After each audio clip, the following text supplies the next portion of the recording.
When your intuition tells you to do something and you feel called to do that to shift something or change something or to make a positive impact, growth, healing of some kind, and it seems like your reality for some reason resists you, you are absolutely doing something positive, something right towards that shift energy.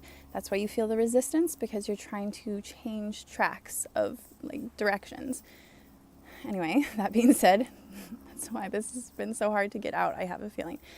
I'm a victim advocate and a therapist, and also a part of this community that I wanted to make this video for, and those who serve it, of survivors of childhood sexual abuse. I know a lot of people that are not just survivors, but serve that community in some emotional, social, psychological, spiritual capacity as therapists or just counsel advocacy allies of some kind. And what's really interesting is the last few days, day or so, just recently, the last couple days of May 2019, there have everyone I know in this community that has been talking about these really interesting experiences of realizations or breakthroughs, memories coming back, and them people gaining things that help them know for sure something happened to them, that what they thought had happened is confirmed to, you know what I mean? There's a lot of, in rape culture, there's a lot of resistance to when a survivor discloses something they've survived. Not only is it hard to do that in the first place, and a lot of people don't, especially when it comes to men in the survivor community, but also it's most of the time that we do, we experience pushback, and that's why victim advocates are so important. Good victim advocates, and everyone under developing their emotional intelligence to just be, helpful, healthy people to one another in general, even if we're not advocates, specifically trained victim advocates. So I'm trying to be quick because I want IGTV to let me post this whole thing in one shot. So for the interesting thing is, all these people that I know in this community have been experiencing breakthroughs and things. So I wanted to talk about, because I wanted to make a video for victims, just saying that, sorry, I'm trying to get away from noise. I wanted to say, trust yourself. There seems to be this theme that people are realizing that they haven't been, that the delays in their healing, the hiccups in gaining this power back.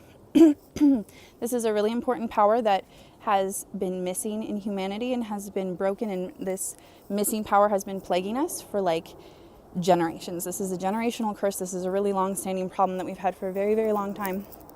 And I I want victims to hear and to know that you can trust yourself. Your information, that your emotion is sensory information.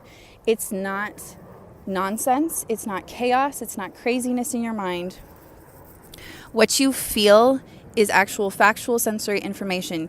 What you deduce from it is what can get messy and sloppy and inaccurate. But the fact that you're feeling something means there's something to be examined. No matter what it is that it means something.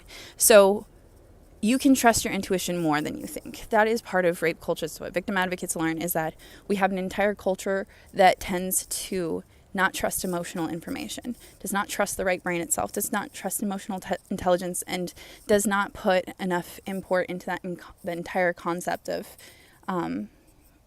the unseen, less structured left brain parts of reality that take a little bit more intuition to understand. In Myers-Briggs, there's the thinking side of the brain and the feeling side of the brain, and everyone has one or the other, and we tend to suppress the information and wisdom that comes from the feeling side. So I want to just say to all victims, trust yourself, believe in yourself. What you're missing is really important. The reason that it plagues you is because is for a serious reason. If the emotion is serious, the problem is serious. That's what we can trust from ourselves. If there is something going on, and you can always believe, we need to learn how to work with emotions so that we can interpret it more accurately. But the fact of the matter is, our struggles with understanding emotional information is specifically because we neglect that part of ourselves. We neglect learning how to interpret and understand that part of ourselves. It's a really important thing, and I think that's why this part of humanity, this wound, is coming up for all of us. So anyway, take good care of yourselves and look out for yourselves. You are the most important parent that you have in your whole life. More than anyone else, how you parent yourself is more important than anything else.